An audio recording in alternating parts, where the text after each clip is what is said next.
Nå er jeg veldig klar for avreise til noe jeg har gledet meg til i flere dager. Bli med til sjøs på en litt annerledes måte.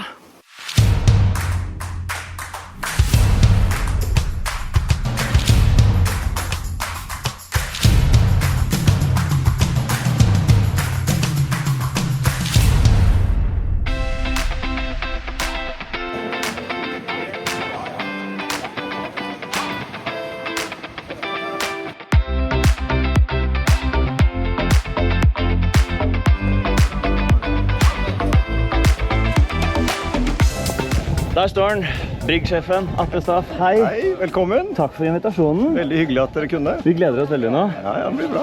Litt smånervøs. Ja, det er bra. Ja. Det er litt annet enn hva du gjør. Nå må vi utfordre oss selv. Ja, sant. Men dette her er jo bare en hyggelig tur. Kjøretur Ja. med gode venner, familie, skjærgård. Dette er det alle drømmer om å gjøre. Jeg begynte i 2007 begynte jeg med dette her, etter inspirasjon fra statene. Ja, for det er der du har hentet det. Ja, vi er veldig amerikaniserte. Ikke sant? De er jo båtnasjon nummer 1. Så vi begynte med der, og så er det en fin sosial event. Så Og det er et internasjonalt event. Ja. Du har besøk her fra produsentlandet ditt. Ja, vi har fra Ukraina er her. Vi har engelsk importøren med da pressefolk fra England. Vi har finsk importøren og oss, så da er det 4 nasjoner. Hva er det som gjør at en kar på Hankø får mest oppmerksomhet i Europa på et båtmerke? Nei, energi. Energiminåtet mitt er for høyt. Ikke sant? Det er noen kaller det ADHD. Jeg sier at de som ikke har er slappfisker. Skal vi stikke til sjøs da? Ja, Så får du blåst ut litt. Ja. La oss ha det gøy. La oss ha det gøy. Topp. Like a cold in the summer, you kept me hanging. You found me when my mind was like an engine. Found me when my life was energetic. Now my skin is rusty. All my tears are dried, my eyes are dust. Tenk deg å være en lege. Alle som kommer til deg er syke. Tenk deg å være en båtselger. Det er bare en drøm vi selger det. Så vi er litt privilegert da, å drive båtbransjen. Got me tangled in your wires. Made me think that the clocks are really liars. That time my love felt to you like danger. You put me on a hanger. Like a cold in the summer. You only need me when there's rain going down your face. Like a rag in your shower. You use me just so I can wipe away your mess. Like a cold in the summer. Like a fox in the desert. You keep me hiding. I'd rather make you think I'm happy. I like it when you know you can't bite me. So cold, it's so amazing. The stupid games you play to drive me crazy. You pretend to forget and then remember. Sometime around this year. Like a cold in the summer. You only need me when there's rain going down your face. Like a rag in your shower. You use me just so I can wipe away your mess.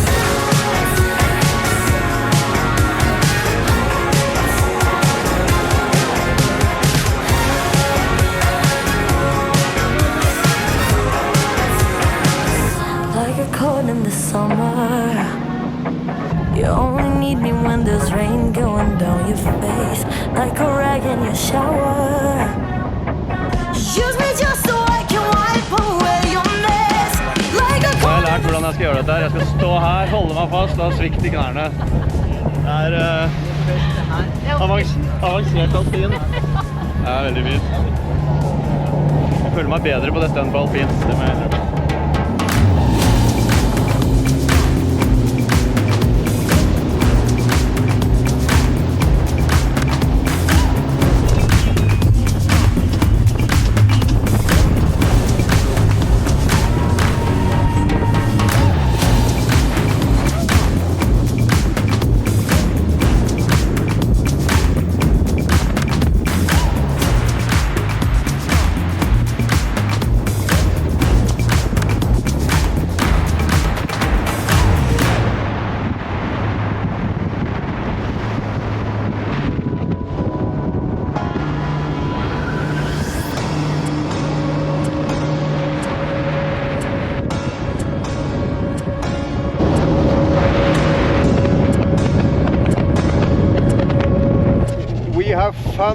everyone is crying. Yeah.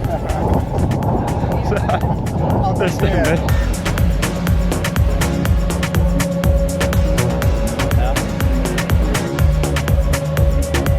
Det er gøy for ungene, snittalder 60 år.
Poker Run-kort nummer 2 hentet. Vi fikk det gjengen her.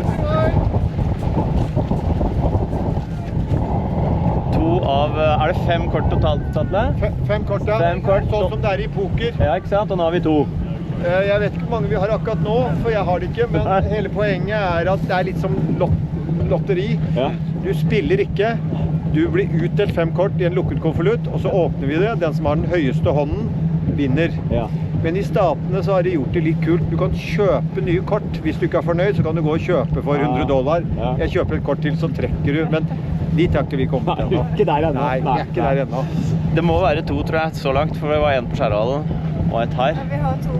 Vi har 2. Det er veldig bra. Fikk vi ikke et ved avreise også? Ja, Karianne passer på. Jeg tror det var... Karianne er kontroll. Ja, bra. Hun er spilleren vår. Ja, det er godt. 3. Vi har 3, ja, for det var avreise også, ja. Da har vi fått ryddet opp i det. Ja. Da er det bare å gi gass og dra til sjøs. Roll the dice, take that chance. Don't think twice, it's a bad romance. Liquor on your shirt, just to kill the hurt. I'm not nice, but would you do that dance? I don't wanna think about the things we'll do. 1, 2, 3, 4, 5, 6, would you make them move?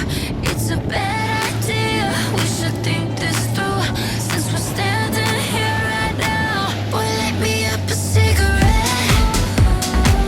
If just one taste is all we get, then put my song on the cassette. Let's do a round Russian roulette. Boy, light me up a cigarette. If just one taste is all we get, then put my Da vi ved stasjon nummer 2, Fredrikstad sentrum. Det gøy det her. Og tilbakemelding nummer 1 på det nye båttøyet. Andre har snakket om at de fryser. Gjør ikke det? Så langt, veldig bra. Hallo Andersen. Da er vi land. Da er vi land.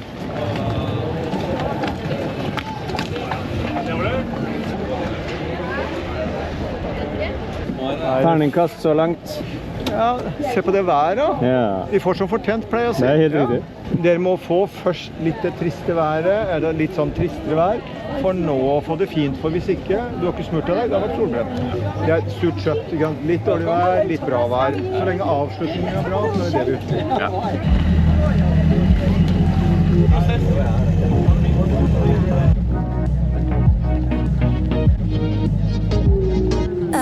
green lime, you know I'm chasing. Sunlight to get me wasted on ya. Got me wasted on ya. Ice cream, my brain is freezing. Heat waving and now I'm sinking under. Can you take me under? Give a look and I'm gone like a breeze when the heat is rising. Knock me off my feet. I don't know what you've done to me, but I know you taste like summer, and that's all I need to love you. Midnight energy feels so good when you're kissing me, 'cause I know you taste like summer, and that's all I need to love you. I can melt when you're walking away. Hold on the wave I'm riding, crash into you beside it, coming. Can we keep it coming? Hey, hey, breathe in, we're going higher. I feel you holding on to me a little tighter. Get your hold on tighter. Give a look and I'm gone like a breeze when the heat is rising. Knock me off my feet. I don't know what you've done to me, but I know you taste like summer, and that's all I need to love you. Midnight energy feels so good when you're kissing me, 'cause I know you taste like summer, and that's all I need to love you. Mitt livs første Brigg Poker Run er tilbakelagt, og at dette var veldig gøy. Så hyggelig. Ja, Det er veldig gøy. det er det. Tusen takk for at jeg fikk være med. Jeg var veldig trygg med å sa du skal være med, du. Ja, jeg skulle være med. Jeg visste at det blir bra. Og det har vært en opplevelse, og nå har jeg lyst til å høre med deg hemmeligheten din, fordi at vi skjønner jo det overalt hvor du kommer med disse båtene, så er det liv, det er god stemning. Hva er greia di? Båt. Jeg har en sånn filosofi at båt er alles drøm. Ja. Men når du kjøper den, så står du plutselig alene. Vi tar deg med på drømmeturen nå, kjøreturen. Vi gir deg miljø, Brigg Family, så du får venner, du får motivasjon til å drømme om de turene du alltid skal til, seile jorda rundt, eller bare treffe hyggelige folk. Vi må le og ha litt bra i hverdagen. Det er nok dritt ellers. Vi må være takknemlige. Du forholder deg til mennesker i krig. Ja, det er helt, altså, disse gutta som er her fra fabrikken nå, som har mistet absolutt alt. Ja. For Brigg lages i Ukraina. Det var en liten nedeperiode, men de er oppe igjen. Kharkiv er jo det mest populære russerområdet etter Kiev. Så de angrep det. Så de er tilbake på 50% produksjon. De tør ikke noe mer før krigen er over. Men de er fulle lister. Kvaliteten er gått opp. For nå er det ingeniørene av de 450 som jobbet. Nå er det ingeniørene de leide først. Så nå gjør de den grunnleggende jobben, og vi ser det allerede. Et land i krig øker kvaliteten når kvaliteten er så høy at jeg trodde ikke kunne få den høyere. Nei. Hvor er båtbransjen i dag, og hvor skal vi? båtbransjen der vi skal være. Jeg kaller dette den nye normen. Det det det er. Det ikke som Oslo Børs som går opp 50% neste år. Jeg tror på 5% økning, og hvis de flinke kanskje øker med 10, og noen øker med -5. Så jeg tror 5%. Takk for at jeg fikk være med. Ja, men kjempehyggelig. Fantastisk Tusen takk for at du ville. Det blir mer gøy. Ja, det blir mer gøy. Dette en start. Dette starten. Vi skal ha det gøy. Ja.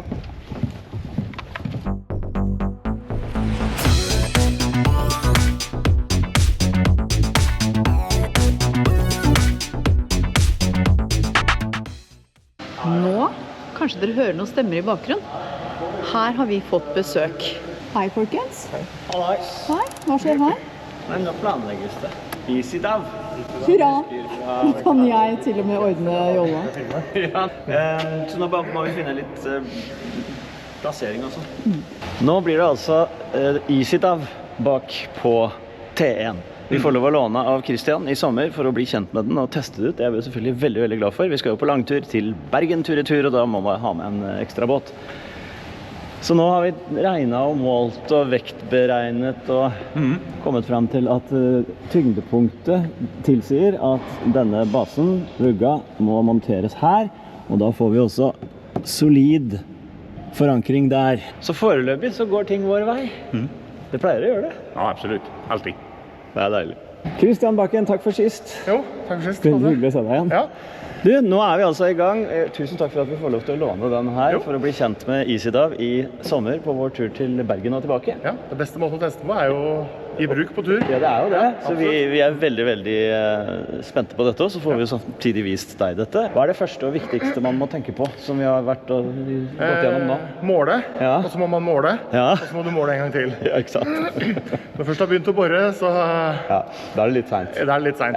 Så det det å finne vektpunkter på ribben, finne senterpunkt. Det skal være litt cirka midt på plata. Ja. Og så må man vite at man har en god forankring Ja. i båten. Ja, hva tenker du om den her? Vi har jo disse Båten din jo veldig godt bygget.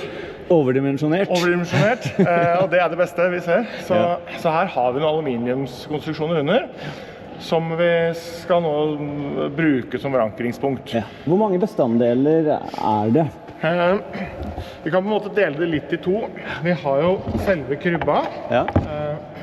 men så har vi også, det vi har jo denne forlengerplaten, Ja. som med Ja. i vår pakke.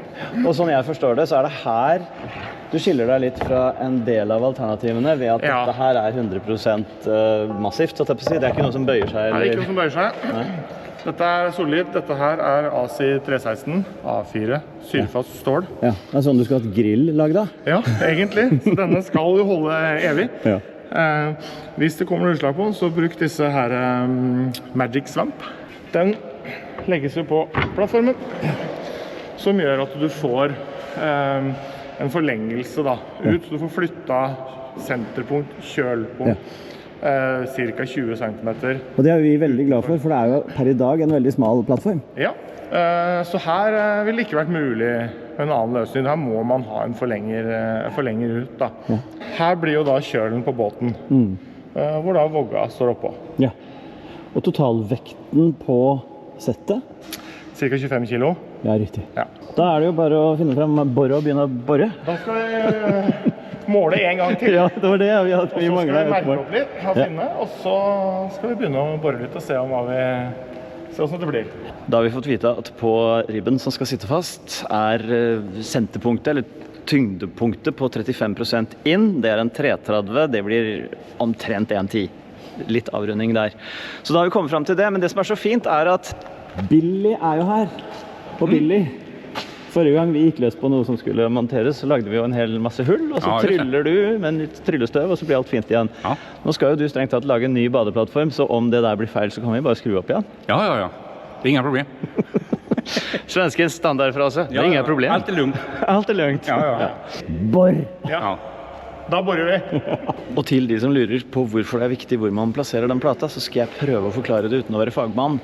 Det er fordi at båten jo skal vippes opp, som du kan se her, som vi fikk teste selv på Skjærhallen under til sjøstreffet. Lili trekker jo opp ribben til Christian her.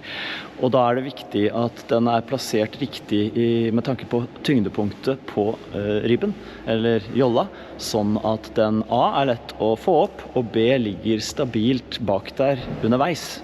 Den skal jo stroppes fast, men det er en fordel at man har funnet tyngdepunktet og plassert krybba i henhold til det. Og så fikk du jo nettopp presentert at vi jobber med ny badeplattform. T1 er jo et løpende prosjekt for oss. Og i den anledning, Billy, så har du begynt å forberede deg. Hva er det du har gjort med tanke på badeplattformen? Jag har stöpt av bakkanten Ja. för att få en färdig form. För att stöpa en ny bakkant. Ja. Den enkla formen helt enkelt. Og det du gjorde da var rett og slett bare å legge plast på badeplattformen og glassfibermatter. Polyester och glasfiber. Ja. Jag vaxade upp den först några gånger så att jag fick släpp. Ja. Och så stöpte jag bara. Så dette er nå profilen bak på badeplattformen i dag. Ja. Og når du da skal lage hele plattformen, som vi prøver å få lagd omtrent dobbelt så dyp, hva gjør du da for å lage innerkanten? Ja, For dette er jo ytterkanten. ja, men då, det är enkelt. Ja. Först trimmar jag till den. Ja. Om man säger runt om så jag får den en fin linje. Ja. Samma som den. Ja. Och sen stöper jag bara en skiva emot. I vanlig Ja, for da får du 4-5 bakkant. lager glas. Ja, for bakkant og forkant men. er helt lik. Ja, så bara sätter ihop den när jag stöpte. Ja. Och så sätter jag förstärkningar på baksidan på framkanten som det blir då. Så att säga. Bygger den på, tar sån formfiner. Ja. Den är färdigvaxad så den kan man laminera på. Ok, Ja. men den skal ikke være i der etterpå? Nej, den... ingen trä alls. Nej. Ingen trä överhuvudtaget i plattformen. Nej. Så alla förstärkningar kommer jag göra i glasfiber, vinylester blir det. Så jag formar till det, men det är enkla formar. Nå er det like før våre borrer. Og mens gutta jobber med montering av Isidav, så er jo den flotteste dama i hele båthavna der oppe og gjør det skinnende. faktisk. Hva sa du? Det er vel den eneste også. Ja, det er mulig. Ja, her må det skinne. Ja. Jeg har ikke vært deltagende på polering eller bunnstoffing i år, men det er det noen andre som har gjort, og jeg trengs jo ikke i det hele tatt, for dette har blitt kjempefint. Å se som det skinner.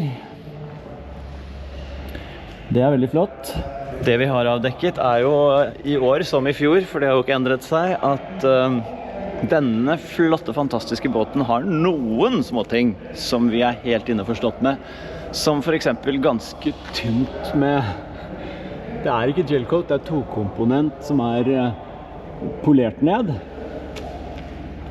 Så noen steder er det veldig lite farge på. Andre steder har det vært gjort reparasjoner, og andre steder igjen så har man rett og slett bare ikke polert godt nok, eller slipt godt nok. For her er det jo nesten som man kan se rulla, eller penselen. Vanskelig å se på video kanskje. Så det betyr jo at enda en ting er ført opp på ønskelista til T1s forbedring, og det er et lag med gelcoat på utsiden. Så vi har begynt å prosjektere. Ikke for å gjennomføre nå, og helt sikkert ikke til vinteren heller, men en gang i fremtiden. Å legge på, sprøyte på ny gelcoat.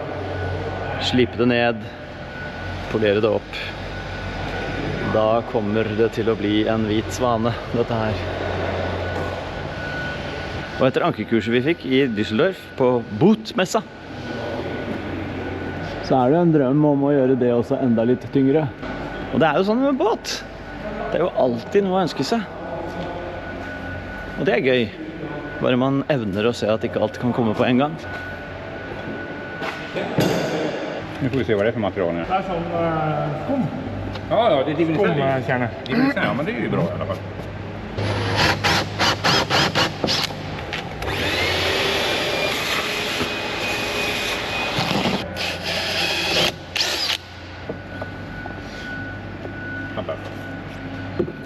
Det er helt rått. Perfekt. Ja. Den plattformen her er jo lagd for dette festet. Ja, det er det. Så fint. Det passer akkurat på Monteras båt. bara på sådana här. Ja. Hørte du det, Jan? Du traff igjen. Ja. Nå har Lille jobbet seg akterover på båten. Det blir så fint. Er det fordi du er nysgjerrig på boringen vår? Ja, jeg Ja. synes det høres ut som dere borer sjukt mye i båten nå.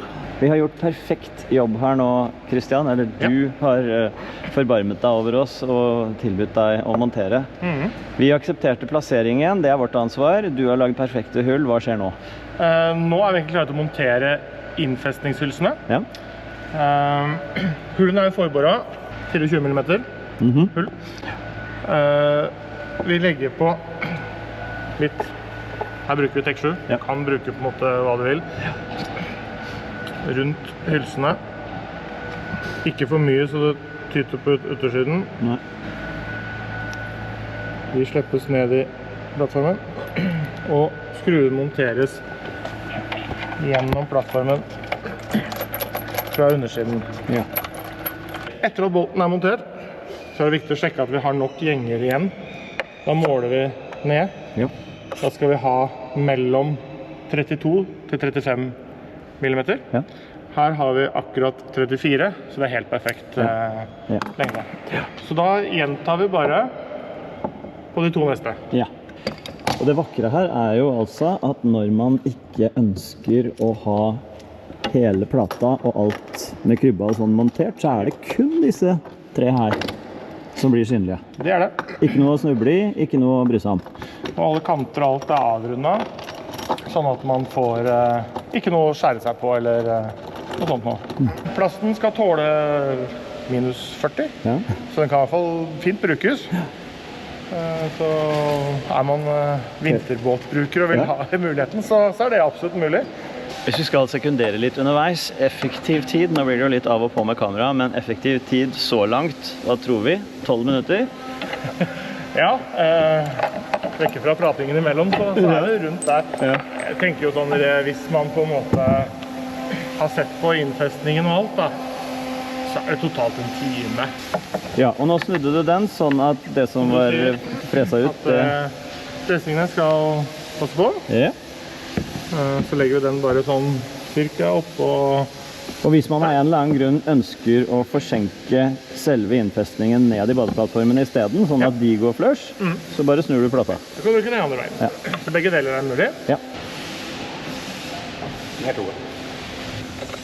Fester man de litt inn først, så man er sikker på at man får entra alle tre. Første klasses. Topp.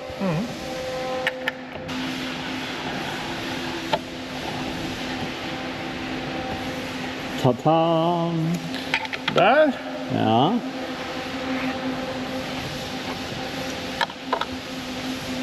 Disse skruene må man kontrollere litt sånn innimellom. Ja.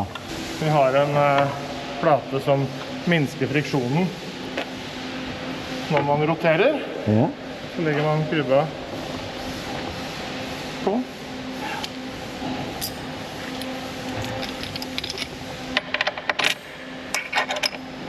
Så sikres den med en bolt på midten. Ja.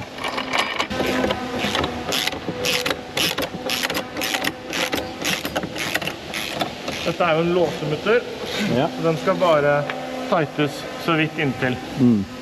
Sånn. Så da er systemet ferdig Ja. montert. For å få ribben opp, Ja. så har vi da en teleskopisk sveip. Og disse skjønner jeg du kan få både i sort og hvitt. Så får du sort og hvit. Ja. Du kan velge. Vi leverer oftest da sort med sort krybbe og hvit med hvit krybbe. Ja. Så tar du jo enkelt og åpner den. Drar ut til lengden du ønsker Ja. og setter Ja. den på.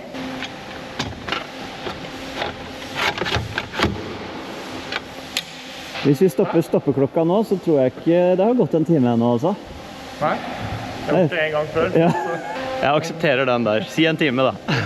Vi har en veldig god bruksanvisning med bilder og alt som forteller alle steppene. Ja. Så den også er ganske grei å bruke. Herlig. Takk for utmerket jobb, som alltid.